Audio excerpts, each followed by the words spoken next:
It's hard to say, really. All these things were like it. Oo, siguro yung away scene namin, yung pinaka-away-away, yung dulo no, was unhandled. Yeah, that was unhandled. And so, parang kailangan lang namin supportan yung isa't isa, mga panahon eh. Parang, shucks, pinatabihan ko, so kailangan, alam mo yung bawat doon. So, I like those. Thank you. Pero yung na-discover niyo pa sa isa't isa, parang siya. Na-discover namin sa isa't isa. Naku, yan naman namin. Ikaw ba ba? Ikaw ba ba? Masarap yung bones niya. Hindi nila discover. Yung TikTok niya eh. Oo, sarap daw.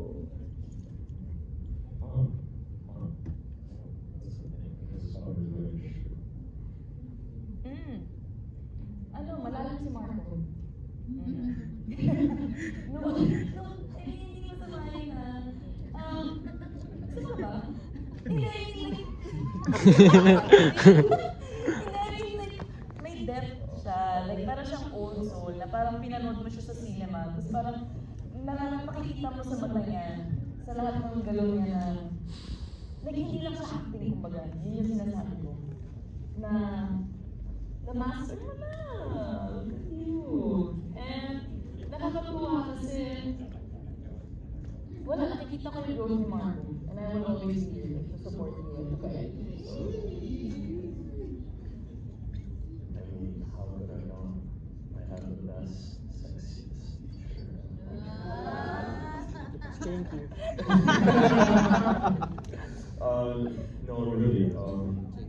I already said this before, and I feel like I would have not have grown if it wasn't for Evan. And every time I see something that I can pick up from her, some timing, some nuances, and I love working with her because it's a give and take.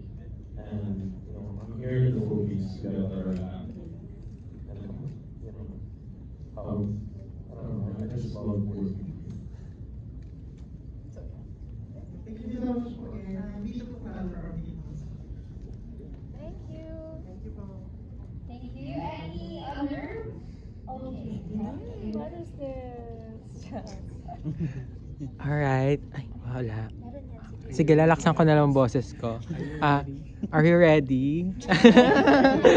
To all of you, my first question is, love or career?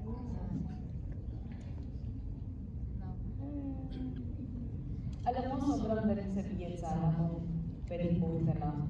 Pero yung realidad, talagang mapapapili ka rin sa love or career. And at times, kahit gusto mong piliin yung love, sadyang hindi lang talaga sumasakto. Like, ang dami kasing factors, kumbaga.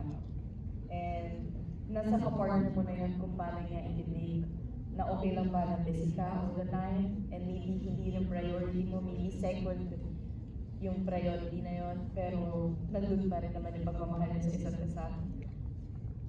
Yeah. So, I guess it depends with the partner that you have. Kung yung partner mo very supportive, then kaya po.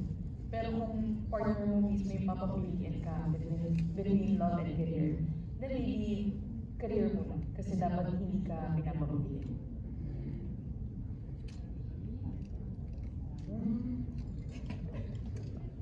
Choose love. Ay. I don't know. To me, career is important. You have responsibilities. You have to bring the food home. But what is life without love? What is really like? I don't work. I don't live for money. Like I really live for experiencing life, and I feel like chasing money hasn't led me anywhere but anytime. And instead, whenever I make a choice by the heart, it either hurt me or taught me something, was I did it. So I choose love every single time. Chocolates. No, ako, well, I'm at the time now, it's more of career, and ako naman lang choose eh. Kailangan supportive yung partner mo. If this is your goal, kailangan sabay kayo doon.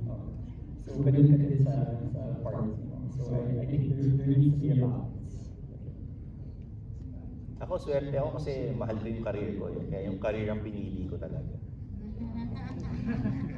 Okay, my last question is for Marvin.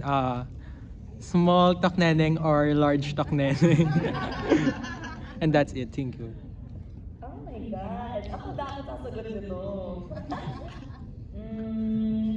Alam mo, depende kung ano yung mas masarap. Wala size. Okay. So ako, I'd go for any.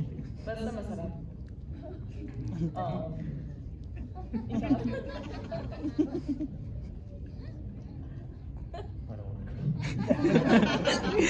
Isaw na lang daw. Okay. Thank you. Wait. Thank you for your question. Yeah. And for our last question, that's it. Yes, you. Thank you.